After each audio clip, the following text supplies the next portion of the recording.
Hey guys, I'm a BTech first year CSC student and this is my first day as an intern.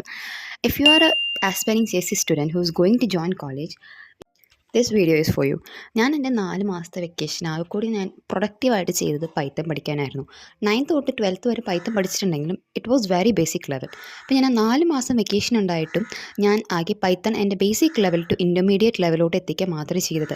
Actually it help me a lot in my studies. എൻ്റെ പഠിക്കാനുള്ള എളുപ്പമാക്കി തന്നു. Python എന്ന സബ്ജക്റ്റിന് less concentration കൊടുക്കാനും even though less concentration കൊടുത്തോടെ മാർക്കൊന്നും കുറയാതെ S ഗ്രേഡോടെ പാസ്സാകുവാൻ എന്നെ help ചെയ്തു. But ഞാൻ ആ 4 മാസം കൊണ്ട് മാത്രമാണ് ഞാൻ പൈത്തൺ ബേസിക് ടു ഇൻ്റർമീഡിയറ്റ് എത്തിയത്. And that 4 months is far enough to make you reach advance level. Internship എന്ന് പറയുമ്പോൾ നമ്മൾ ഒരു കമ്പനിയിൽ പോയി അവർക്ക് വേണ്ടി വർക്ക് ചെയ്യാനാണ്. ചില കമ്പനീസ് നമുക്ക് നല്ല സ്കില്ലുണ്ടെങ്കിൽ ഇങ്ങോട്ട് പേ ചെയ്യും, അല്ലെങ്കിൽ പേ ചെയ്യില്ല. പക്ഷേ ഇപ്പോൾ ഇൻറ്റേൺഷിപ്പ് എന്ന് പറഞ്ഞ് നടക്കുന്നതൊക്കെ നമ്മളൊരു കമ്പനിയിൽ പോകും, അവർ നമ്മളെ പഠിപ്പിക്കും, അതായത് ക്ലാസ് എടുക്കും, അതായത് ഒരു കോഴ്സ് എടുത്ത് പഠിക്കുന്ന പോലെ.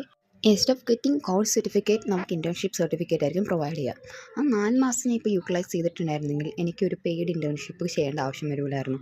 So what I want to say is that നിങ്ങൾക്ക് കിട്ടുന്ന വെക്കേഷൻ നന്നായി യൂട്ടിലൈസ് ചെയ്യുക. ഇനി ഓഫ് ദ സ്കിൽ നിങ്ങൾക്ക് അറിയുന്ന ഏതെങ്കിലും പ്രോഗ്രാമിംഗ് ലാംഗ്വേജ് എടുത്ത് ഒരു അഡ്വാൻസ് ലെവൽ വരെ എത്തിക്കുക. So that you can join a company as real intern and gain real world experience. ഇപ്പോൾ നിങ്ങൾക്ക് സ്കിൽ ഡെവലപ്മെൻറ്റിനെ പറ്റിയും the skill needed for a computer science എഞ്ചിനീയറിനെ പറ്റിയും അറിയുന്നുണ്ടെങ്കിൽ subscribe to my channel and stay tune. Also drop your comments for the next topic to be discussed. Also like the video. Bye.